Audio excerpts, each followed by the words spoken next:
In revealing how colonialism, white supremacy, and capitalism co-constitute the very fabric of modern power, Jansen insists that to confront one is to confront all. The faceless paintings do not merely represent this entanglement, they enact it materially and symbolically, forcing the viewer to see in the erasure of the face not just anonymity, but history itself. Jansen situates these anonymous men in interiors and landscapes that seem at once metropolitan and war-torn. Ambiguous architectural spaces filled with debris, chairs, flags, and fragments of maps. These backdrops gesture to the ruins of empire and to the global circuits of exploitation that continue to define the post-colonial present.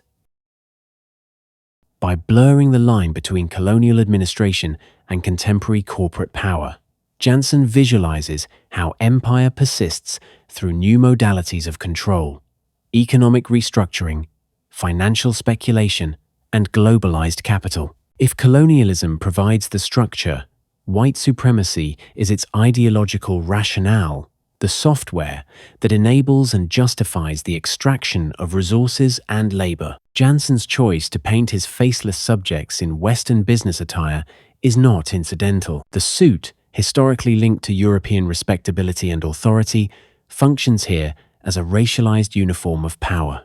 In removing the face, the seat of racial identity, Jansen both obscures and reveals whiteness. Whiteness in these paintings operates as an invisible norm, an unmarked position of dominance. By erasing individual features, Jansen refuses to give whiteness its typical visual coherence. Instead, he shows it as a spectral presence everywhere operative, nowhere accountable.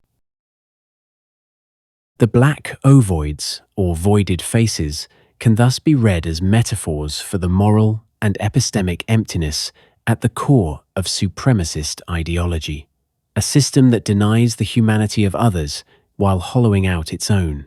Furthermore, Jansen's technique, the violent scraping, erasing, and overpainting of faces, dramatizes the epistemic violence inherent in colonial and racial hierarchies. The same gestures that efface the subjects also recall the obliteration of indigenous and black identities under the colonial gaze. In this sense, Faceless is not just a critique of the colonizer's image, but a counterportrait that insists on the visibility of erasure itself. Jansen's paintings also make clear that capitalism, particularly in its neoliberal and globalized form, is not a departure from colonialism, but its continuation through financial and corporate mechanisms. The faceless executive, seated in a power chair or poised behind a desk, is the inheritor of the colonial administrator managing flows of capital rather than territories, but still presiding over unequal exchange.